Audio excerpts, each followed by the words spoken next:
तो चलिए student continue करते हैं अपना नेक्स्ट क्वेश्चन। ठीक है, बहुत इंपॉर्टेंट क्वेश्चन है ये। क्वेश्चन जो है हमारे पास चैप्टर 6 का है, ऑर्गेनिक का। ठीक है, haloalkanes and haloarenes, और हमारे पास ये काफी इंपॉर्टेंट क्वेश्चन है। इस क्वेश्चन को देख लेते हैं। देखिए क्वेश्चन क्या कह रहा है हमसे, क्वेश्चन को समझ लेते हैं हम लोग पहले। क्वेश्चन हमसे कह रहा है कि out of the chlorobenzene and cyclohexyl chloride which one is more reactive towards the nucleophilic substitution reaction. अगर हम इस क्वेश्चन के आंसर को देखें तो हमारा आंसर होगा साइक्लोहेक्साइल क्लोराइड। ठीक है, हमारा आंसर क्या हो जाएगा, साइक्लोहेक्साइल क्लोराइड हो जाएगा हमारा आंसर। ठीक है, बट ऐसा क्यों है, इस क्वेश्चन को जरा हम समझ लेते हैं, इसका कॉन्सेप्ट समझ लेते हैं, बेसिक फंडामेंटल समझ लेते हैं कि why cyclohexyl chloride is more reactive towards the nucleophilic substitution reaction as compared to the chlorobenzene. Okay, तो उसके लिए हम सबसे पहले देख लेते हैं बेटा क्लोरोबेंजीन के स्ट्रक्चर। ठीक है, अगर हम क्लोरोबेंजीन के स्ट्रक्चर की बात करें, ठीक है, जो कि ये हुआ क्लोरोबेंजीन, और अगर हम साइक्लोहेक्साइल क्लोराइड के स्ट्रक्चर की बात करें तो ये होगा साइक्लोहेक्साइल क्लोराइड।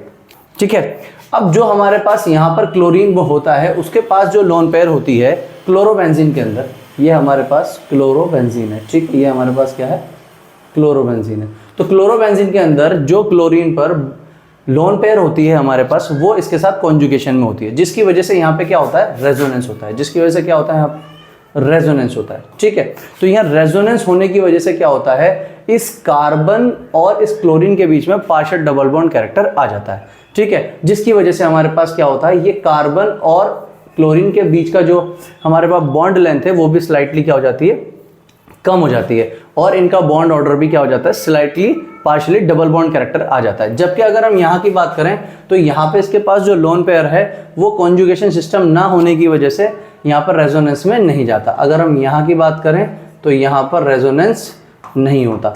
ठीक है, तो ये हमारे पास एक रीज़न है जिसकी वजह से क्या होता है, इसके बॉन्ड क्या रहता है, सिंगल रहता है। बॉन्ड लेंथ हमारे पास क्या रहती है, स्लाइटली इसके रेस्पेक्ट में थोड़ी ज़्यादा होती है, जिसकी वजह से बॉन्ड इजीली ब्रेक होकर कर न्यूक्लियोफिलिक जो न्यूक्लियोफाइल आता है वो इजीली इस बॉन्ड को ब्रेक कर पाता है, एक रीज़न। साथ ही साथ आप इसको ऐसे भी समझ सकते हैं कि ये जो हमारे पास कार्बन होता है ये हमारे पास sp2 हाइब्रिडाइज होता है, और यहाँ जो कार्बन होता है वो sp3 हाइब्रिडाइज होता है। ठीक है, तो जो हमारे पास sp2 हाइब्रिडाइज होने की वजह से यहाँ पे s% कैरेक्टर इसका हो जाता है 33.33%। ठीक है, जबकि यहाँ पर s% कैरेक्टर होता है हमारे पास 25%। ठीक है, और s% कैरेक्टर जो होता है वो डायरेक्टली प्रोपोर्शनल होता है इलेक्ट्रोनेगेटिविटी का।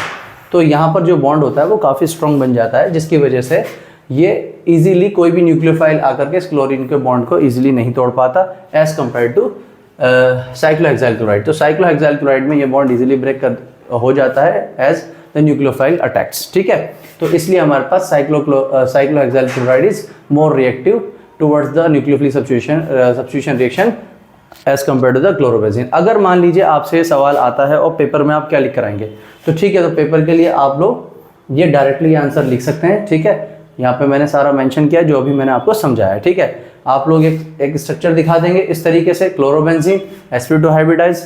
ठीक है, ये स्ट्रक्चर आप लिख देंगे और बाकी ये स्ट्रक्चर आप बना सकते हैं। ठीक है, जो इन्फॉर्मेशन मैंने दिया आप इसको भी शो कर सकते हैं अलॉन्ग विद दिस आंसर। ठीक है, ये आपको आंसर फिर वहाँ पे लिखना पड़ेगा। ये 1 मार्क्स का है, 2 मार्क्स का कभी कभी क्वेश्चन आ जाता है। ठीक है, जो मैंने आपको समझाया वही यहाँ पे सब लिखा हुआ है कि साइक्लोहेक्साइल क्लोराइड जो है मोर रिएक्टिव है towards the nucleophilic substitution reaction. क्यों होता है, क्योंकि CCl बॉन्ड लेंथ जो होती है, स्ट्रेंथ जो होती है वो कम हो जाती है।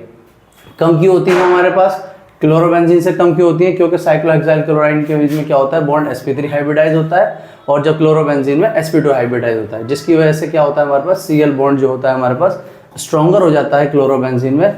तो कोई भी न्यूक्लियोफाइल अगर आता है तो वो उसके लिए लेस रिएक्टिव रहता है, ना कि मोर रिएक्टिव। ठीक है, तो आई होप ये क्वेश्चन आपको अच्छे से क्लियर हो गया होगा। इसी तरीके से हमने आपके पास आपके लिए अलग अलग तरह के, अलग फिजिकल केमिस्ट्री के, इनऑर्गेनिक केमिस्ट्री के, ऑर्गेनिक केमिस्ट्री के सारे क्वेश्चंस जो इंपॉर्टेंट क्वेश्चन है CBSE में जनरली पूछे जाते हैं वो हम लोगों ने आपके लिए अपलोड किए हुए हैं। तो आप प्लेलिस्ट में जाकर देख सकते हैं। इसी तरह के नए क्वेश्चंस के लिए बने रहिए हमारे साथ। ठीक है, सारे हो जाएंगे आपके क्लियर डाउट, क्योंकि आप आ चुके हैं एट नॉलेज क्लाउड। ठीक है, चलिए, थैंक यू वेरी मच। नए क्वेश्चन के साथ मिलते हैं आपके साथ। चलिए।